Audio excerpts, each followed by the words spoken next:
안녕하세요. 영산대학교 학생 여러분. 창의적 문제 해결의 신현경입니다. 잘들 지냈나요? 과제도 잘 따로 하고 있지요? 오늘도 역시 A4 용지와 연필 앞에 준비해야 되겠죠? 창의적 문제 해결은 우리는 시각화해서 그것을 보고 거기서 문제 해결을 발견해내는 방법을 택하고 있죠. 이걸 시각적 사고, 시각적 인식을 통한 시각적 사고, 이걸 이제 비주얼 리터러시라고 하는데 다시 한번 짧게 복습해 볼까요? 창의적 문제를 해결하기 위해서 시각적으로 사고하기. 그래서 문제 해결을 위한 그 매뉴얼. 일단 시각적인 사고는 이 언어로 하는 그 명백한 어떤 기승전결의 논리가 아니라 한 이미지 속에서 확산적인 사고를 하게 돼요. 그래서 준비도 환경이 매우 다르죠. 연필과 종이를 쓰고는 있지만 사실은 시각적인 사고에는 다양한 이미지가 있으면 참 좋고요. 이런 마른 재료보다는 젖은 재료나 또 무슨 콜라주 같이 이미 이미지가 있는 것으로 또 만들어내는 것도 굉장히 다른 새로운 사고를 할 수 있도록 하게 해줘요. 그리고 마음이 편해야 돼요. 나 그림 그리기 싫은데, 나 그림 못 그리는데 이러면 깨우지를 못하죠. 그래서 본다는 것, 자세히 본다는 거죠. 그러기 위해서 우리는 이미지를 만들고 보고 그리고 그러고 나서 또 거기에 연결돼서 나오는 어떤 이미지들을 스케치하고 이런 과정을 이제 훈련해 볼 예정이에요. 하여튼 본다는 것, 그리고 환경이 마음이 편해야 됩니다. 그래서 잘 그리라는 것도 아니고요. 그러나 우리는 사실은 잘 그릴 수 있게 돼요. 무엇을 했는지 쫙 짧게 훑어볼게요. 비주얼 리터러시는 이미지를 보고 또 보면서 그것을 어떻게 활용하는가 그 능력을 말해요. 이 비주얼 리터러시는 그래서 시각적으로 본다, 인식한다. 그리고 그걸 통해서 또 사고한다. 이런 것들이 들어가 있습니다. 시각적 인식과 시각적 사고. 자세히 본다예요. 문제를 자세히 본다. 이 문제를 풀 수 있을까? 아무리 머리로 쥐어짜도 막 엉켜서 안 되는 거. 한 올갱이를 살 끄집어내서 거기서부터 시각화하면 생각 외로 문제가 보이기 시작합니다. 이것이 시각적 인식이에요. 그래서 이걸 위해서 이제 우리는 시각화, 그려본다. 이제 그 작업을 하기로 했습니다.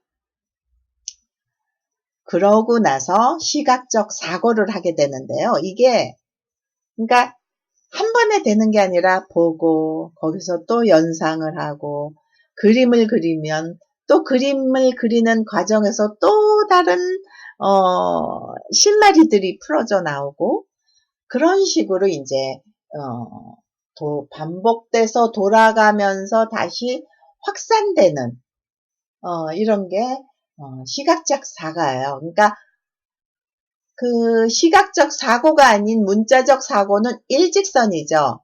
왜, 어떻게, 무엇을. 이것을 이제 좀 세부적으로, 부분적으로 만들어서 이거를 이제 기승전결이나 이런 일직선상의 논리를 보통은 사고라고 하는데요. 시각적 사고는 완전히 다른 거죠, 사실은. 자, 좀 더 체험해 볼까요? 우리는 이걸 체험해 봤어요. 점 하나로부터 내가 생각하는 나를 보았고요. 점 두 개로부터 내가 생각하는 너에 대한 나의 생각, X, 무엇이었죠? 성에 대한 나의 생각, 또 네모, 사회에 대한 나의 생각, 동그라미, 미래의 나에 대한 나의 생각을 우리는 연상하고 그 안에 있는 내면에 들어있던 나의 생각들을 시각화해서 다시 또 생각하게 됐어요.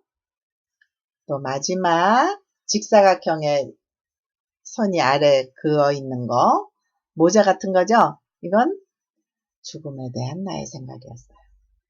그래서 이것을 통해서 나의 내면의 생각을 알지 못했던, 사실은 그냥 생각만으로는 알지 못했던 것들을 여러분은 발견하고 또 느끼고 그런 것들을 체험했습니다. 그리고 이제 시각적 사고를 위하여 그려보죠. 문제를 그려보는 거예요. 그리고 이제 1일차, 2일차, 5일 만에 자기 자화상을 몇십 년을 그림을 그린 나보다 잘 그리게 할 수 있다. 이게 이제 베티 에드워즈의 오른쪽 두뇌로 그림 그리기인데요. 우리는 무엇을 했죠?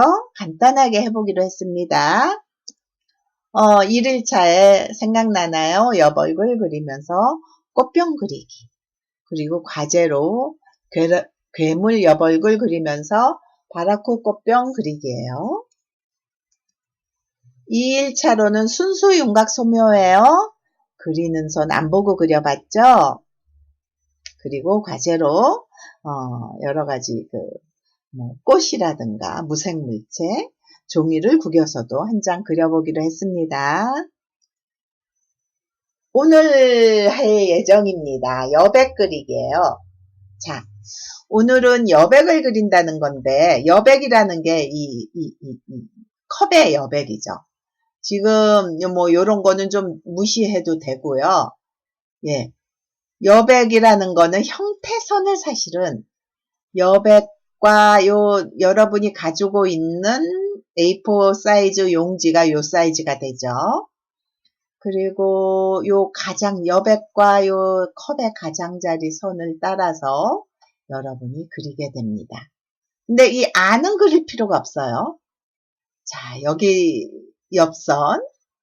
자, 이 정도 되면 여러분의 그 A4 용지의 중간 정도 온 거예요.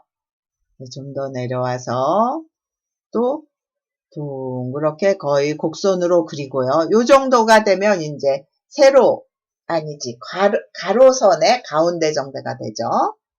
그걸 넘어가서 또 위로 올라가서 조금 내려오면서 다시 올라가고 거의 오른쪽으로 오면 여러분의 그 세로의 반 정도 올라왔을까요? 그리고 쭉 가서 컵 가장자리가 나오고 다시 컵의 옆면 그리고 윗선이 나와서 이렇게 해서 완성하게 되는 겁니다.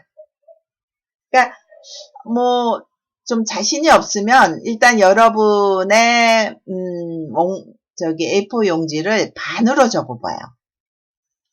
그리고 여기서 이 반이 어느 정도가 되나?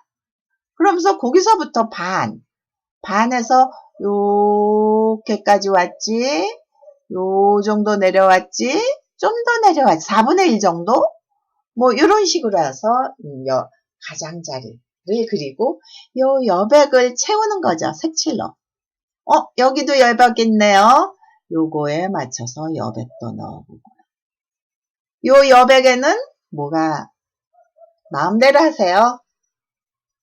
어떤 사람은 자기의 마음을 그린다고 다양한 그림도 그리기도 하고 색칠 이렇게 연필로 칠을 하기도 하고 뭐 요렇게 어떤 바탕의 패턴을 만들어 놓기도 하고 오늘의 과제는 여기까지입니다.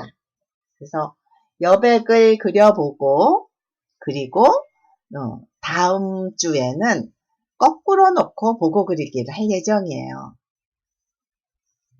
이게 피카소가 그린 그림인데요. 이걸 거꾸로 놓고 그릴 예정이에요. 근데 이건 다음 주 과제 작업이긴 하지만 이제 일단 다음 주 수업 준비가 필요하죠.